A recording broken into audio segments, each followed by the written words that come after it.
들어보셨죠? 그죠?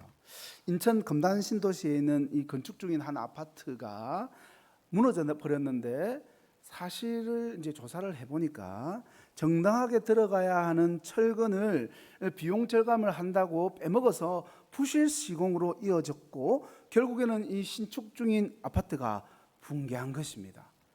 올해 10월 달에 제가 입주 예정으로 알고 있었는데, 만약에 10월 달 몇 개월 뒤만 사람들이 들어갔어도 누군가가 저기에 깔려서 죽었을 것입니다. 심각한 일이라고 생각해서 이제 나라에서 조사를 막 해보니까 LH공사, 정관예우와 그 건설사 간에 거대한 이권 카르텔이 형성되어 있더라는 거죠. 그렇다면 여러분, 이렇게 이제 부실 시공을 한 건축업자들을 어떻게 처리해야 되겠습니까? 이놈들은 진짜 어떻게 해야 되겠습니까? 지금으로부터 약 3,800년 전 이 바벨로니아에 있는 함무라비 왕 때 편찬된 우리가 잘 아는 법전이 있죠. 함무라비 법전. 이 함무라비 법전에 우리가 딱 떠올리면은 눈에는 눈, 이에는 이라는 문구, 이 동해 복수법이 떠오르지 않습니까? 예를 들면 이런 식이죠. 누구든 남의 집으로 들어가는 구멍을 뚫으면, 이거 훔치기 위해서 구멍을 뚫는 사람을 말하는 겁니다. 그러면 그 구멍 앞에서 죽여 묻어버린다는 거죠. 집에 불이 나서 불을 끌어온 사람이 그 집 주인의 재산에 눈독을 들이고 그 집 주인의 재산을 취하면 그 사람은 바로 그 불 속에 던져 넣어버려서 죽인다. 무섭죠?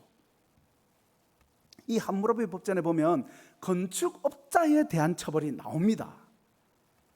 건축업자가 타인의 집을 지을 때 견고하게 짓지 아니하였기 때문에 그 집이 무너져 집주인이 죽었으면 그 건축업자를 죽인다. 건축업자가 타인을 위해 집을 짓는데 집이 채 완성되기 전에 균열이 발생할 경우 건축업자는 자비로 그 벽을 수리하거나 새로 지어야 한다. 몇천 년 전입니다, 여러분. 이 부실공사에 대해서 이렇게 경고를 했는데도 오늘날에까지도, 아직까지도 이런 부실시공이 있다는 게 놀랍지 않습니까? 그렇다면 오늘날 이 순살자이, 이 순살 아파트 사태를 만든 그 사람들에게 이 함무라비 법전의 내용을 적용한다면 당장 죽어야 할 사람들이 얼마나 많겠습니까? 그죠?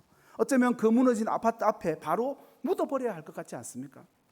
오늘 말씀 23절부터 25절까지 말씀을 보면 함무라비 법전과 똑같은 그런 눈에는 눈, 이에는 이로 처벌하는 그 원리가 기록되어 있는 것을 볼 수 있습니다. 대부분의 사람들은 눈이라고 하는 이 원리를 이야기하며 보통 함무라비 법전과 똑같은 원리로 이해를 해버립니다. 어떤 애가, 예를 들면 이런 거죠. 어떤 애가 만약 우리 애를 때려서 코피를 터뜨렸다. 그러면 부모라도 가서 그 애를 때려서 코피를 똑같이 터뜨려야 된다는 거죠. 왼쪽을 터뜨렸으면 왼쪽을 똑같이 터뜨려야 된다. 이 동해 복수법이지 않습니까? 이런 말씀으로 이제 보통 이해를 하는데, 그런데 가만히 보면 눈에는 눈, 이에는 이라는 이 무시무시한 말을 할 때 거의 모든 사람들이 100%인 것 같습니다.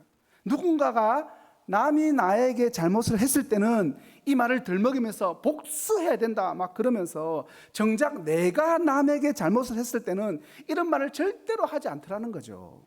여러분, 이게 바로 우리 인간이 죄인이기 때문에 벌어지는 일입니다. 죄인된 인간은요, 하나님의 그 율법조차도 나에게 유리한 대로 적용을 하려고 합니다. 오늘날에도 똑같은 법이지만 자신에게 좀 더 유리하게 적용하기 위해서 많은 돈을 들여서 유능한 변호사를 그렇게 선임하지 않습니까? 자, 그렇다면 여러분, 정말로 하나님이 이스라엘 백성들에게 주신 이 율법이 인간이 만든 법정과 똑같은 원리를 담고 있는 걸까요?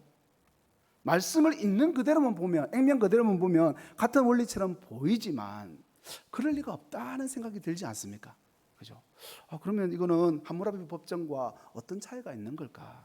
그죠? 우리는 오늘 이 말씀에 담긴 하나님의 마음과 실제로 우리에게 적용되는 원리들을 함께 살펴보려고 합니다. 야곱의 가족이 애굽으로 이주를 했을 때 그들은요 약 70명 정도 이렇게 이주를 했는데 430년이 지나는 동안 인구가 불어나서 거의 200만 명에 육박하는 인구가 되었습니다. 엄청난 인구죠. 그런데 그들은요 질서와 조직도 없었고 법도 없는 그냥 노예 집단에 불과했습니다. 그런 그들을 하나님께서 출애굽시키시고 시내산에서 법을 주셔서 국가의 형태로 갖추게 하셨죠.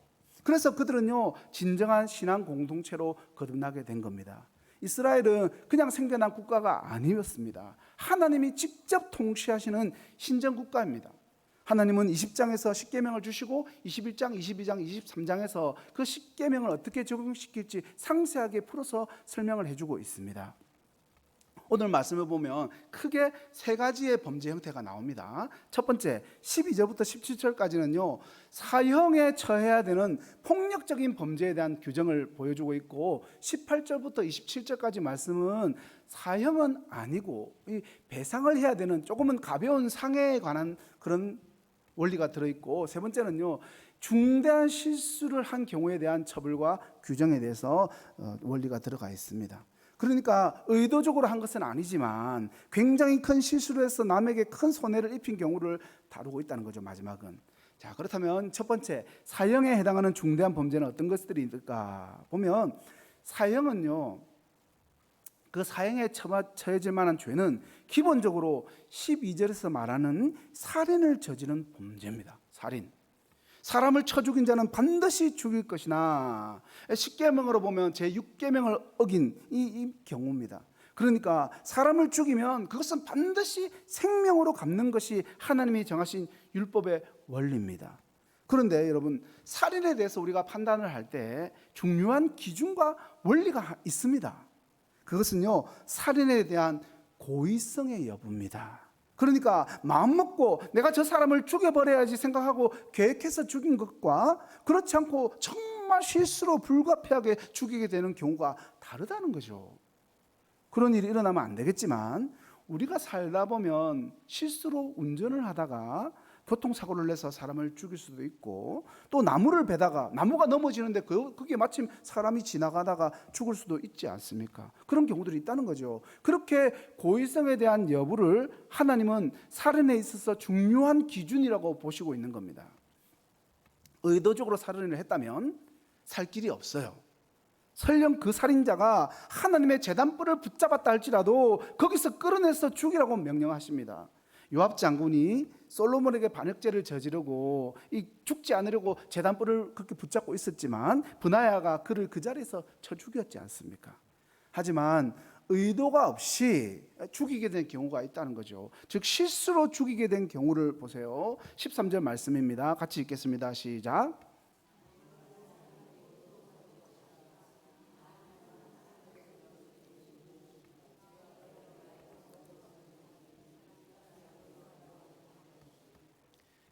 계획한 살인이 아니라 그냥 어떻게 하다가 실수로 누군가를 죽게 만들었어요. 그런데 그 상황을 하나님께서 죽인 사람의 실수라고 표현하지 않으시고 뭐라고 말씀하시나? 나 하나님이 그 사람을 그의 손에 넘긴 것이다 라고 이야기를 합니다. 이 말씀을 가만히 생각해 보면 실수로 살인한 사람을 위로하기 위해서 주신 말씀이라는 것을 우리가 알 수 있습니다. 얼마나 괴롭겠습니까? 그죠?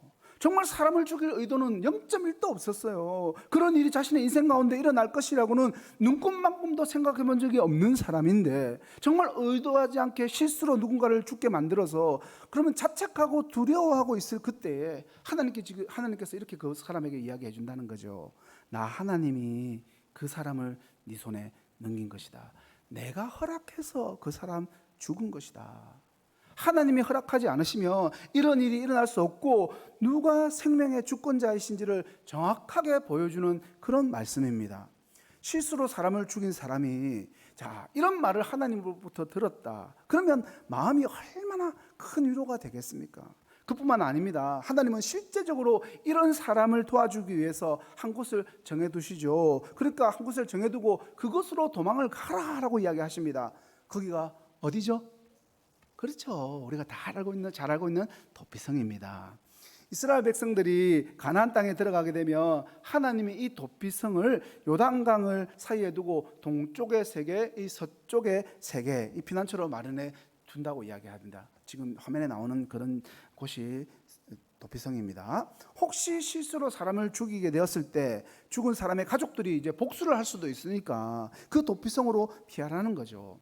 여러분, 이 도피성이 있는 위치들을 한번 보세요. 이스라엘 어디에서나 하루길이면 갈 수 있는 그런 곳으로 배치를 해놓았다는 거죠. 물론 도피성에 간다고 해서 무조건 받아주는 건 아니었습니다. 도피성에 있는 제사장이 이 사람이 정말로 실수로 사람을 죽였는지, 아니면 완벽하게 계획을 세워서 죽여놓고서는요 실수로 죽인 척 거짓말을 하고 있는지 재판을 합니다. 제사장이 재판을 해서 정말 실수로 죽였다는 것이 인정이 되면 그 사람은 대제사장이 죽을 때까지 그 도피성에서 살게 되는 것입니다. 대단히 합리적인 그런 시스템 같아요. 자, 그렇다면 하나님이 고의적으로 살인을 저지르는 사람에 대해서 이렇게 단호하게 사형을 선언하신 이유가 뭘까요? 그 근거가 되는 구절이 창세기 9장 6절 말씀입니다. 같이 읽겠습니다. 무릇 사람의 피를 흘리면 이는 하나님이 자기 형상대로 사람을 지었음이니라. 그러니까 이 말씀에 따르면 살인을 한 것은 그 사람 속에 있는 하나님의 형상을 파괴한 것이고 하나님의 형상을 멸시한 것이라고 판단하셨기 때문입니다. 결국 그 사람은 하나님을 무시하고 하나님을 멸시한 사람이 되는 거죠. 하나님은 그런 자를 가만히 내버려 두지 말라고 명령하신 것입니다. 그런 의미에서 하나님이 지금 말씀하시는 사형제도의 근본적인 목적은 복수의 초점에 맞춰진 게 아니라는 거죠. 한 사람 한 사람이 하나님의 형상을 닮은 존귀한 존재라는 그 생명의 존귀함을 이야기하는 거죠. 단순히 너 사람 죽였으니까 너의 생명 내놔라, 그런 논리가 아니라는 거죠. 인간의 생명을 귀하게 여기고 보존하려는 것이 하나님의 목적입니다. 인간은 아무리 타락한 존재라 할지라도 창조된 원형 그대로는 아니지만 여전히 하나님의 형상이 남아있는 존재입니다. 그렇기 때문에 생명을 무시하는 자는 하나님을 무시하는 자가 됩니다. 그래서 그 생명의 통로가 되는 부모까지도 존귀하게 여기라는 거죠. 15절 말씀 보세요. 자기 아비나 어미를 치는 자는 반드시 죽일지니라. 더 무서운 것은 17절입니다. 자기의 아버지나 어머니를 저주하는 자는 반드시 죽일지니라. 아버지나 어머니를 때린 것도 아니고 저주하는 것에 대해서 반드시 죽이라고 명령하신다는 거죠. 왜요? 하나님께서 사람에게 주신 제도 중에서 가장 기본적인 것이 가정입니다. 이 가정이 사회 전반을 이루는 가장 기본 단위인데, 그 가정에서 부모를 공경하고 부모에게 순종하는 것은 결국 모든 권위에 대한 순종인 것입니다. 그런 의미에서 부모를 때리고 부모를 저주하는 자는 하나님을 저주하고 하나님에게 불순종하는 자이면서 아예 근본적으로 하나님을 부인하는 자로 여기시는 거죠. 그래서 이런 경우에는요 사형에 처하라고 명령하신 겁니다. 물론 이 법을 오늘날 이제 우리나라 사회에 그대로 적용한다면 얼마나 많은 자녀들이 죽어나가야 되겠습니까? 그죠? 그러나 생명을 존중하고 그 생명을 주신 부모를 공경하는 것은 성도뿐만 아니라 모든 인간들이 가져야 할 마땅한 기본적인 인간의 도리인 것입니다. 두 번째로 18절부터 27절까지 말씀은 사람이 의도적으로 다른 사람에게 해를 끼친, 이 고의적으로 상해를 끼친 것에 대해서 말씀하십니다. 개인의 신체에 상해를 입힌 범죄는 사형에 해당되는 죄는 아니지만 배상을 해야 된다는 거죠. 물어줘야 할 뿐만 아니라 원상 회복시켜줘야 합니다.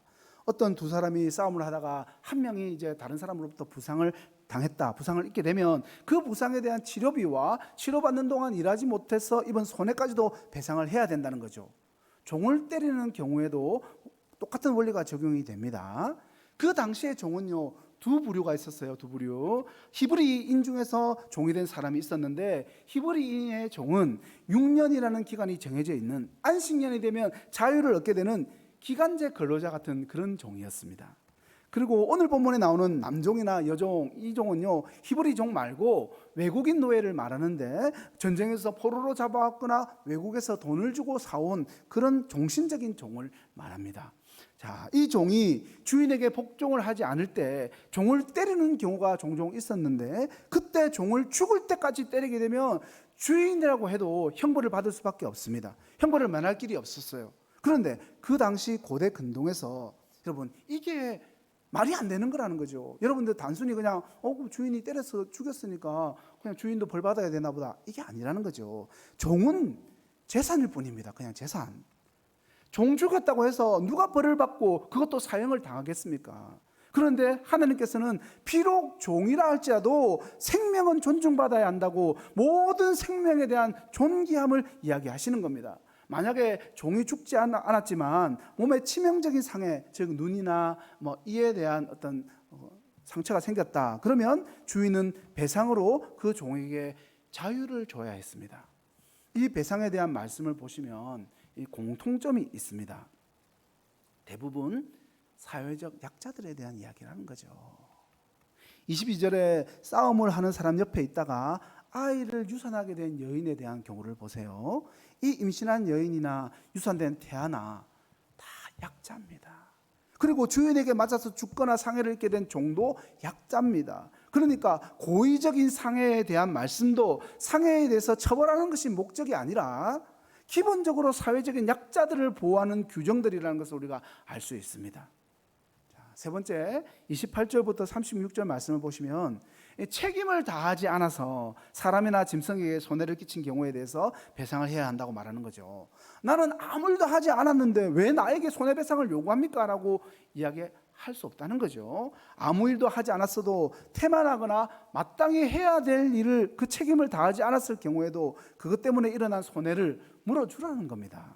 28절 내용을 보면 소가 사람을 받아서 사람을 죽였으면 그 소는 죽이고 고기도 먹지 말아야 합니다. 그러나 주인은 처벌을 받지 않습니다. 그러니까 알아서 조심해야 한다는 거죠.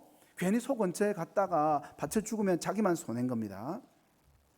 그리고 29절에 보면요, 어떤 주인이 황소를 가지고 있는데 이 소가 걸핏하면 사람을 들이받습니다. 그래서 동네 사람들이 그 소 좀 제발 좀 그렇게 마음대로 돌아다니지 않게 조심 좀 시켜주세요, 소를 묶어 두라고 당부를 했는데도 주인이 풀어놨다가 옆집 아이를 죽였다면 그 소를 죽이고 고기도 먹지 않을 뿐만 아니라 소 주인도 죽여야 한다는 거죠. 그런데 사실 이 이야기를 딱 들으면서 소의 주인도 좀 억울하겠다 이런 생각이 들지 않습니까? 부주의한 것은 맞아요. 그렇지만 의도적으로 소를 풀어놓은 건 아니기 때문에 의도적으로 죽인 건 아니라는 거죠. 이럴 경우에도 또 살 길이 있었습니다. 그게 30절 말씀인데요, 만약에 그 사람에게 죽은 피해자 가족이 당신 부주의한 것은 맞지만 당신이 우리 아들을 직접 죽인 것이 아니라 당신의 소가 죽인 거니까 당신까지 죽는 것을 우리는 원하지 않습니다. 이런 의미로 자비를 베풀어서 속죄금을 요구하면 그 돈을 주고 살 수 있었던 겁니다. 그것도 아니면 31절에 보세요. 아들이나 딸, 자기 자식을 그 사람에게 주라는 겁니다. 6년이 지나면 자유인이 되는 히브리 종으로 주는 거죠.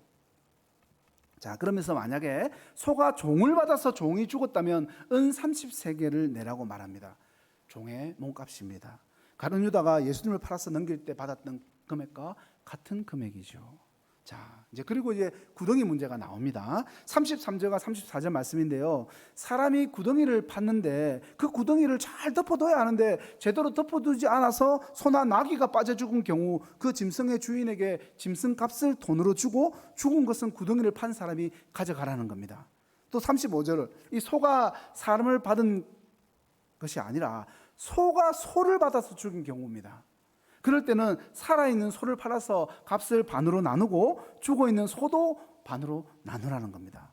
마지막으로 36절, 여기에서도 부주의함이 중요하다고 이야기합니다. 소가 본래 받는 버릇이 있는데 단속하지 않아서 다른 집의 소를 죽인 경우 내 소를 그 사람에게 주고 죽은 소를 내가 대신 받는다, 이렇게 이야기합니다. 여러분, 지금까지 말씀 들으면서 어떻습니까? 오늘날의 시각으로 봐도 정말 합리적이지 않습니까? 그렇죠? 오늘 말씀을 통해서 하나님은요, 고의로 저지른 죄, 실수로 저지른 죄, 부주의하고 게을러서 저지른 죄에 대해서 모두 적절하고 균형 있게 배상하도록 해놓으셨다는 것을 우리가 알 수 있습니다. 그렇다면 눈에는 눈, 이에는 이라는 25절 말씀을 통해서 하나님은 결론적으로 무엇을 우리에게 말씀하시는 걸까요? 25절 말씀 같이 읽겠습니다. 시작. 상하게 한 것은 상함으로, 때린 것은 때림으로 갚을지니라. 여러분, 이 25절 말씀은요, 너무나 많은 사람들이 역사적으로 이 구절을 복수할 것을 지지하는 그런 구절로 이해를 해왔습니다. 어쩌면 여러분들도 그런 당연히 복수해야 되지 이런 구절로 이해를 했을지 모르겠습니다. 복수의 권리, 복수하려는 할 수 있는 권리를 보여주는 그 근거 구절로 봤다는 거죠. 그런데 사실상 성경은 개인이 개인에게 복수하는 것을 철저히 금지했습니다. 제도적으로 보면 재판장으로서 사사와 제사장을 세우셨고 나중에는 왕들이 그 일을 하게 되었습니다. 개인이 개인에게 원수를 갚지 못한다는 겁니다. 22절 보면 재판장의 판결을 따라낼 것이니라라고 분명하게 밝히고 있지 않습니까? 재판장이 판결을 내리고 그 판결을 따라라라고 이야기한다는 거죠. 그렇다면 하나님은 왜 이런 식으로 눈에는 눈, 이에는 이라는 말씀을 하신 걸까요? 그것은 우리 인간이라는 존재는 한 대를 맞으면 절대로 한 대만 되갚지 않는 존재이기 때문입니다. 인간은 본능적으로 한 대를 맞으면 두 대, 세 대를 갚아주려고 합니다. 이것이 바로 우리가 가진 죄성이라고 이야기를 했죠. 그러니까 하나님께서는요, 눈에는 눈, 이에는 이라는 원리를 주셨을 때 지나치게 복수를 하지 말라고 최대한의 기준으로 이 말씀을 주셨다는 겁니다. 이 한 개를 뽑았으면 두 개, 세 개를 뽑으려고 하지 말고 최대한 똑같이 한 개만 뽑으라는 겁니다. 그런 의미에서 하나님께서 주신 이 기준은요, 근본적으로 자비를 베푸시는 것이고 복수할 권리를 주시는 것이 아니라 자비를 베풀 수 있는 권리를 주신 겁니다. 앞에서 생명을 돈으로 계산하라는 말씀도 자녀를 종으로 주라는 말씀도 같은 의미가 있는 겁니다. 자비를 베풀 수 있는 권리를 주시면서 이 이상은 절대로 안 된다라고 하나님이 지금 말씀하시는 거죠. 너는 내 아들 죽였으니까 나는 너의 아들과 딸을 둘 다 죽여버리겠다. 그렇게 하지 말라는 겁니다. 그렇게 하지 못하도록 하나님이 막으셨다는 거예요. 여러분, 이스라엘이나 그 이슬람 문화권에서 복수하는 것들의 이야기를 들어보셨죠? 내가 한 개 당하면 두 개, 세 개, 10배로 갚아주는 게 그들의 복수고 가문을 멸망시켜버리는 것이 그들의 복수법입니다. 그 원리, 뉴스를 보고 그런 장면들을 생각하시면 하나님의 이 말씀을 여러분 이해가 되실 겁니다. 마태복음 5장 38절에서 39절 말씀을 보시면 25절 본문에 대한 예수님의 해석이 나옵니다. 같이 읽겠습니다. 시작.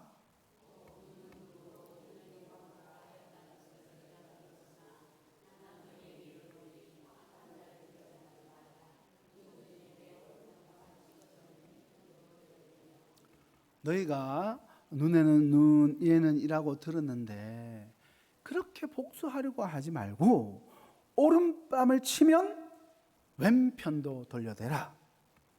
오른뺨을 친다는 것은 모욕을 주는 겁니다. 여러분, 누구에게 뺨을 맞아 보셨죠? 정말 아픈 거는 둘째치고 모욕감이 정말 듭니다.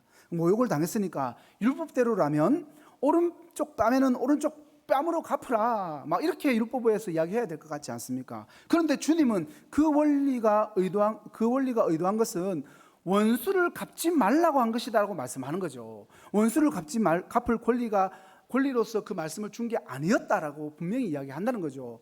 이에는 이, 눈에는 눈, 그거 원수 갚으라고 준 권리에 대한 보장이 아니다는 거죠. 오늘 21장에서 살펴본 원리처럼 네가 다른 사람에게 잘못을 했을 때나 손해를 끼쳤을 때는 반드시 하나님이 정하신 원칙과 기준에 따라서 그것을 바로잡고 그에 상응하는 배상을 하라는 것입니다. 그리고 반대로 다른 사람이 너에게 잘못을 하고 손해를 끼쳤을 때는 정당하게 피해 보상을 요구할 수는 있지만 그 속에서도 악한 자가 너에게 한 것과 똑같이 돌려주려고 하지 말고 너의 오른뺨을 치면 왼뺨도 돌려대는 것처럼 그 사람에게 자비를 베풀 수 있는 그 권리를 사용하라는 말씀이라는 거죠. 그런데 우리의 죄성은요, 자꾸 이 원리와 반대로 우리를 이끕니다. 남이 나에게 잘못했을 때는 어떠한 자비도 없이 눈에는 눈, 이에는 이로 갚으려고 최대한으로 받아내려고 하고, 내가 남에게 잘못했을 때는요, 최소한으로 갚으려고 하고 봐주기를 바라면서 자비를 요청하는 것이 죄인된 우리 인간의 본성입니다. 성경 말씀은 우리에게 배상은 반드시 정의의 원리에 따라서 하라고 하고, 할 수만 있으면 나에게 해를 입힌 사람에게 자비를 베풀라고 가르칩니다. 주님께서 우리에게 베풀어 주신 구원을 한번 여러분 생각해 보세요. 원수로 갚지 않으시고 자비를 베풀어 주신 것이지 않습니까? 그래서 주님은요, 우리에게 주님께서 베풀어 주신 대로 너희도 따라 행하라고 당당하게 요구하시는 겁니다. 만약에 이 구절을 마태복음 5장 38절 말씀을 예수님이 아니라 베드로나 제자들이 했다면 니나 잘해라 우리 그러고 말로 따라 하겠습니까 여러분? 그런데 예수님이 하셨기 때문에 이 당당한 요구 앞에 우리는 무릎을 꿇을 수밖에 없다는 거죠. 말씀을 맺겠습니다. 사랑하는 성도 여러분, 하나님께서 우리에게 우리의 죄에 대한 배상을 요구하신다면, 만약에 우리의 죄를 보고 그 배상을 하라라고 요구하신다면 얼마를 요구하셔야 될까요? 얼마를 요구하실까요? 그렇죠? 여러분 다 아시죠? 배상액이 너무 커서 우리의 힘으로는 도저히 배상할 수가 없다는 사실입니다.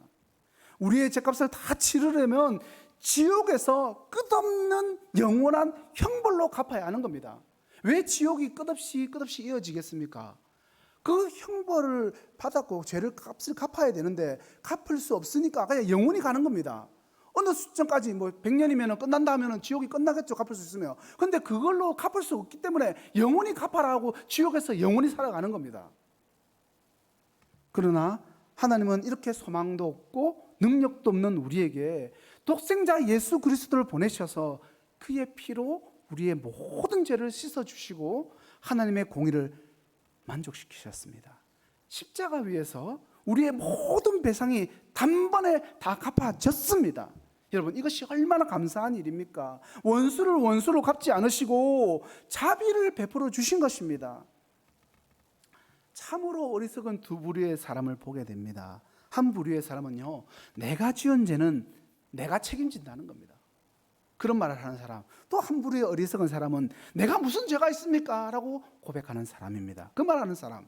이 두 사람이 완전히 다른 말을 하는 것 같죠. 나는 죄가 없습니다. 내 죄 내가 갚겠습니다. 다른 것 같죠. 그렇지만 그들의 결국은 똑같습니다. 그들은 죽음 이후에 심판을 받고 지옥불에 떨어져서 고통 가운데 영원한 형벌을 받으면서 살아가게 될 것입니다. 저와 여러분은 이런 어리석은 두 부류의 사람과 완전히 다른 길을 걸어가는 사람들입니다. 예수님이 십자가에서 못 박히신 것은 예수님의 죄 때문이 아니라 바로 나의 죄 때문에, 저와 여러분의 죄 때문에라는 사실을 깨닫고 예수 그리스도를 구주로 영접하고 죄 용서함을 받고 천국에 갈 수 있는 은혜를 받은 사람들이라는 거죠. 여러분은 이 사실을 믿으십니까? 오늘 이 율법의 말씀을 통해서 나의 죄가 얼마나 큰지 또 내가 갚아야 할 배상이 얼마나 엄청난 것인지를 정확하게 알아야 하나님의 자비와 은혜를 다시 한번 크게 깨닫고 날마다 주의 은혜의 보좌 앞으로 우리가 나아갈 수 있게 된다는 겁니다. 이런 율법의 말씀이 있으면 지루하다고 그냥 건너뛰면 안 됩니다. 여러분 이 말씀도 꼭 씹어서 읽으면서 하나님의 그 자비와 은혜를 다시 한번 크게 깨닫는 그런 계기로 만들어야 한다는 거죠. 간절히 바라기는 이 땅을 살아가는 동안 우리 하나님은 언제나 오늘이나 어제나 그리고 내일 또 동일하신 하나님이심을 기억하면서 생명을 존귀하게 여기시고 부모님을 존중하며 나의 잘못은 반드시 정의롭게 갚고 남의 잘못은 자비롭게 용서해 주라고 명하시는 이 하나님의 말씀에 순종하면서 실천하고 살아가는 성도님들이 다 되시기를 예수님의 이름으로 간절히 축원합니다. 기도하겠습니다.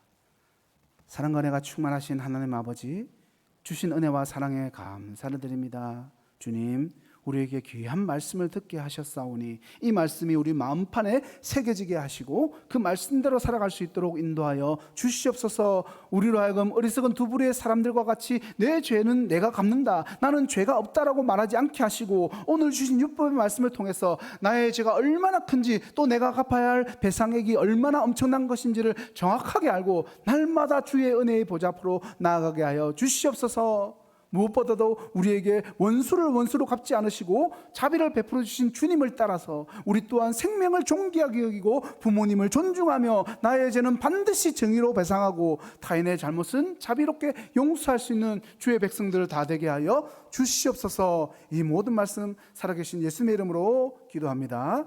아멘. 내일부터 토요일까지 경북노회 청년연합수련회 저희 청년들이 참여하게 됩니다.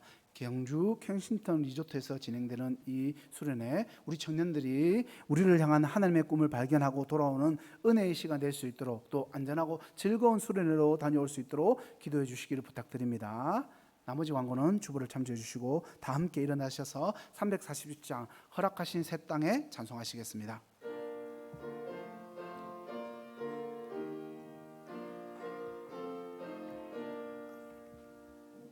허락하신 새 땅에 들어가려면 마음의 준비 다하여 힘써 일하세. 여호수아